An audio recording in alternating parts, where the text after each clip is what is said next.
Bonjour, je m'appelle Benjamin Benti. J'ai commencé en 2016 une thèse en bioacoustique au CEREMA sur la réponse des cétacés aux sons d'origine naturelle et anthropique, c'est-à-dire produits par les activités humaines. Avant ma thèse, j'ai fait une licence et un master de biologie à l'École normale supérieure de Lyon.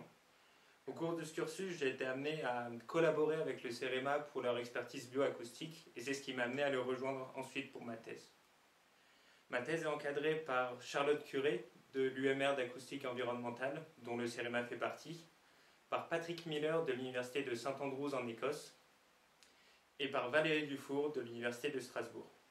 Au sein du CEREMA, je suis rattaché au groupe acoustique du laboratoire de Strasbourg, à la direction territoriale Est. La problématique de ma thèse est double. D'une part, comment les cétacés répondent-ils aux sons anthropiques? Et d'autre part, comment est-ce qu'ils répondent aux sons naturels? Et comment ces réponses peuvent éclairer notre compréhension de leur réponse aux sons anthropiques. Je me suis intéressé à deux espèces de cétacés, la baleine à bosse et le globicéphale noir, et à deux types de sons, les émissions sonores pour les sons anthropiques et les sons d'orques pour les sons naturels.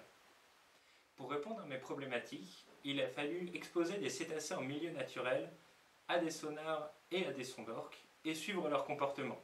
Et suivre le comportement des cétacés peut s'avérer difficile parce qu'ils passent la plupart de leur temps sous l'eau.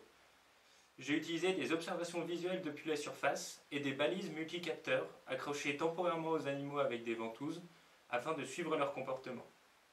Cela m'a permis d'identifier leur réponse aux sonars et aux sons d'orques en suivant leur comportement avant, pendant et après leur exposition aux différents stimuli. De telles expériences nécessitent d'énormes moyens techniques et de nombreuses expertises professionnelles.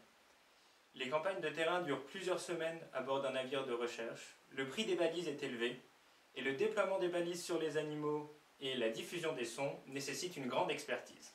J'ai effectué les expériences de ma thèse dans le cadre du consortium 3S pour Simamol Sonar Safety, un consortium qui allie des institutions scientifiques et laboratoires de recherche de plusieurs pays. Le CEREMA est l'organisme de recherche partenaire pour la France.